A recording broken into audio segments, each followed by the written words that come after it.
रामायण से प्रश्न संस्कृत से रिलेटेड अधिकतर प्रतियोगिता परीक्षा जैसे यूजीसी नेट जेआरएफ स्पेशली इसमें पूछे जाते हैं। रामायण आदि काव्य है, महर्षि वाल्मीकि रचित है। इसके 7 कांड में इसको विभाजित किया गया, 500 सर्ग, 24,000 श्लोक और 7 कांड। 7 कांड, 24,000 श्लोक और 500 सर्ग, इसका उल्लेख भी प्राप्त होता है।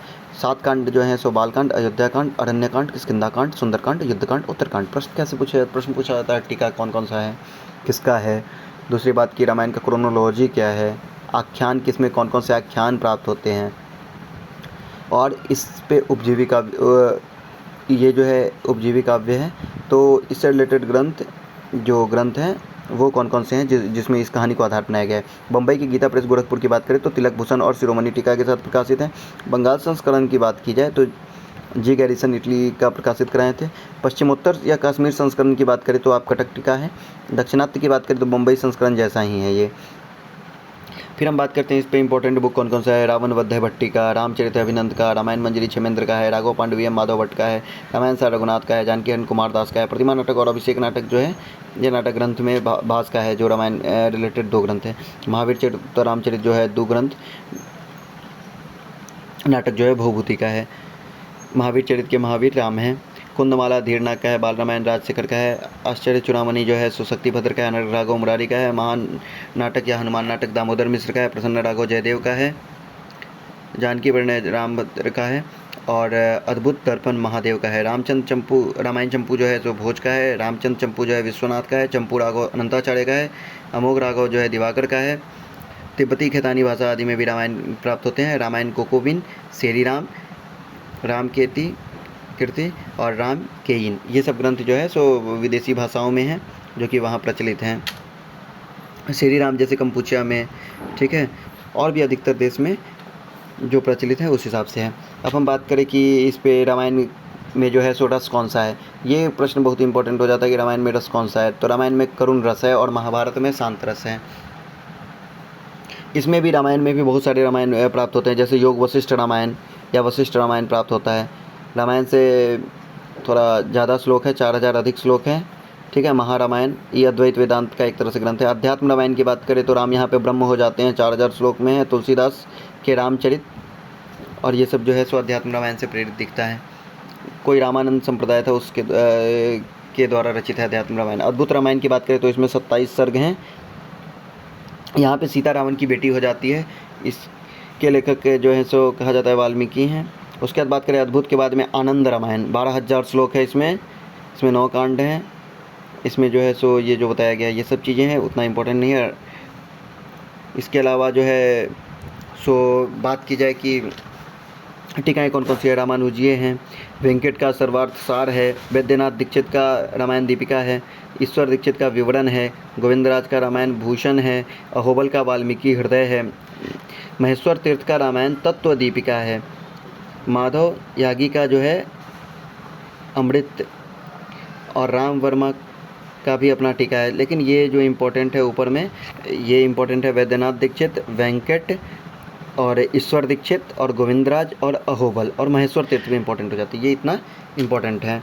उसके बाद हम बात करें कि क्या क्या कहाँ पे दिया गया। जैसे बालकांड की बात करें तो बालकांड में जो बहुत सारे आख्यान प्राप्त होते हैं। सागर जो है सो उससे गंगा कैसे बनी सो वाला कथा है। फिर शिव धनुष की कहानी आती है। शिव धनुष के अतिरिक्त मिथिला में जो विवाह हुआ है राम जी का वो है, गंगा अवतरण, ठीक है, और सागर अवतरण का कहानी है। उसके बाद बालकांड की बात करें तो अश्वमेध यज्ञ होता है। फिर अश्वमेध यज्ञ के बाद में दशरथ को चिंता होती है उनके बेटे नहीं है, तो पायस खीर खिला करके बच्चों को जन्म देने की बात होती है। फिर राम का अवतार होता है, राम आदि चारों भाई का। फिर वहाँ पे खेलते कूदते हैं, फिर बड़े होते हैं, फिर विश्वामित्र के साथ वो गंगा के तट पे जाते हैं, करते करते जाते हैं मिथिला में, बिहार में, और वहाँ पे शादी करते हैं। फिर धनुष भंग वहाँ पे करते हैं, और तब धनुष भंग करने से पहले एक कहानी आता है जो कि अहिल्या का, तो ये इम्पोर्टेंट हो जाता है। फिर दूसरी बात करें तो दूसरा जो है वो हो गया अयोध्या कांड। पहले कांड बालकांड में 77 सर्ग हैं, दूसरे वाले में 119 सर्ग हैं। इसमें जो है अयोध्या की घटनाएं चलती है, तो होने वाला होता है, नहीं हो पाता है, वनवास हो जाता है, दशरथ की मृत्यु हो जाती है, भरत राम को छोड़ने आते हैं। और उसके अतिरिक्त जाबाली का इसमें नास्तिक मत का खंडन किया गया, राम करते हैं जाबाली के मत का खंडन, और राम चित्रकूट छोड़ के दंडकारण्य की तरफ जाते हैं। यहाँ पे ये भरत से अलग हो जाते हैं और अब राम अलग जा रहे हैं। अब हम बात करें अगर कि आगे की, तो थर्ड कांड जो है वो है अरण्य कांड। अरण्य कांड जंगल। पहला बालकांड बचपन से लेकर के विवाह तक। विवाह के बाद में जो है सो अयोध्या कांड जो है सो राज्याभिषेक और राज्याभिषेक कैंसलेशन से लेकर के यहाँ पे अयोध्या की सीमा उमा भरत वर्त से मिलना, आप परिवार से ही कम्प्लीटली अलग हो गए वहाँ से, ठीक है। चित्रकूट छोड़ दिए और दंडकारण्य की तरफ चले गए। अब अरण्य कांड की बात करें तो यहाँ 75 सर्ग मिल जाते हैं। इसमें जो है सो दंडकारण्य गए। दंडकारण्य में उन्होंने क्या किया कि बहुत सारे राक्षसों का वध किया। फिर उसके बाद में पंचवटी में वो लोग रहने लगे। पंचवटी में रहने के दौरान ही वहाँ पे शूर्पणखा आती है, प्रपोज करती है। शूर्पणखा का नाक काटा जाता है और नाक काटने के कारण वो परेशान हो जाती है, और तब इसके कारण से फिर वो जाके रावण को बताती है और रावण आके सीता का हरण करता है, ठीक है।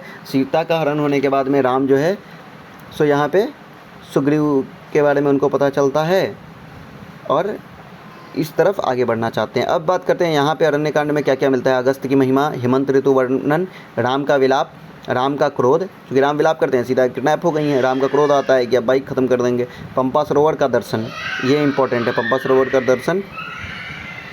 अगस्त की महिमा भी इम्पोर्टेंट है। अब बात करते हैं किष्किंधा कांड की। तो किष्किंधा कांड की बात करें तो इसमें सिर्फ 67 सर्ग हैं। इसमें पंपा सरोवर को देखते हैं, वहाँ पे दुखी होते हैं। सुग्रीव राम की मित्रता हो जाती है, बाली मित्रता होती है। फिर सुग्रीव कहते हैं कि ठीक है भाई, तू क्या ठीक है भाई, आप क्या कीजिए कि मेरे बड़े भाई का अंत कर दीजिए और उससे मेरी पत्नी तारा को छुड़ा दीजिए, जो भी है। तो बाली का वध होता है। उसके बाद में तारा और रोमा दो को पत्नी रहती है, ठीक है। बाली का वध होता है। सुग्रीव अंगद का राज्याभिषेक होता है। उसके बाद में जो है सो ये अंगद जो है राजकुमार बनते हैं, सुग्रीव राजा बनते हैं। उसके बाद में वहाँ पे होता है कि सीता के यहाँ पे पता चलता है कि वहाँ पे जो गहना वहना गिराई थी उससे पता चल जाता है कि सीता इस दिशा में गई है। तो सीता के स्थान की सूचना मिल जाती है। हनुमान जो है सागर लंघन कर देते हैं। अब जो है सो इसके बाद में आ जाता है इस पूरे रामायण का सबसे इम्पॉर्टेंट पार्ट, डेट इज सुंदर कांड। सुंदर बिकॉज दो तरह से, सुंदर मतलब एक होता है बंदर और एक दूसरा लंका के बारे में वहाँ भी बताया गया, लंका की सुंदरता के बारे में, और भी बहुत सारी चीज़ें हैं। सुंदर मतलब होता है, एक तो हो गया कि शुभ समाचार मिला सो, दूसरा है हनुमान जो हैं सो उनका नाम भी एक सुंदर है, ठीक है। और इसमें जो है काव्यात्मक वर्णन होने के कारण ये सुंदरकांड कहलाता है। इसमें जो है 68 सर्ग हैं। इसमें जो है लंका में हनुमान जी प्रवेश कर जाते हैं, सीता की खोज करते हैं, यहाँ पे अंगूठी के थ्रू मिलते हैं, बहुत सारे राक्षसों को मारा जाता है पूँछ में आग लगा के। उसके बाद में ये जो है सो वापस लौट जाते हैं। फिर छठा कांड की बात करें तो छठे कांड में युद्ध कांड है। युद्ध कांड जो है 128 सर्ग है, सबसे बृहत्काय कांड में है। राम रावण का युद्ध होता है और यहाँ पे जो है सो अंततः लास्ट में लौटते हैं, राम का राज्याभिषेक आदि होता है। फिर अब बात करें कि इस पूरे रामायण की, तो रामायण में एक कांड है जिसका नाम है उत्तरकांड। उत्तरकांड को कुछ लोग बोलते हैं कि भाई ये प्रक्षिप्त है, उत्तरकांड और बालकांड बाद में जोड़े गए हैं। कुछ लोग बोलते हैं नहीं, खैर इसमें हम नहीं बहस में पढ़ते हैं। उत्तरकांड सबसे लास्ट का कांड है। इसमें जो है 111 को सर्ग हैं। इसमें रावण के वंश के बारे में बताया गया है। उसके अलावा हनुमान की कथा बताई, मतलब एक्स्ट्रा कहानी सब बहुत सारा है। इसमें सीता का परित्याग होता है, लवणासुर का वध करते हैं शत्रुघ्न, ठीक है। उर्वशी वशिष्ठ की कहानी है। उसके अलावा ययाति का आख्यान मिलता है, लौ कुश के बारे में पता चलता है, शंभुक वध है आदि, ठीक है। तो ये इस तरह से हम देखते हैं कि ये सब बहुत सारे आख्यान यहाँ पे भर रखे हैं। तो हमारे लिए इम्पोर्टेंट हो जाता है सबसे पहला बात कि भाई हमको जानना है रामायण का कांड। दूसरी चीज़ इम्पोर्टेंट हो जाती है कि रामायण पे टीका। तीसरा इम्पोर्टेंट हो जाता है हमारा कि रामायण पे से रिलेटेड ग्रंथ कौन कौन से हैं। चौथा इम्पोर्टेंट चीज़ हो जाता है आख्यान कौन कौन सा है। और पांचवा क्रोनोलॉजी। तो इस तरह से ही हो गया हमारा रामायण पे अलग अलग जो मत है सो सब, ये इस तरह से टोटल रामायण कंप्लीट।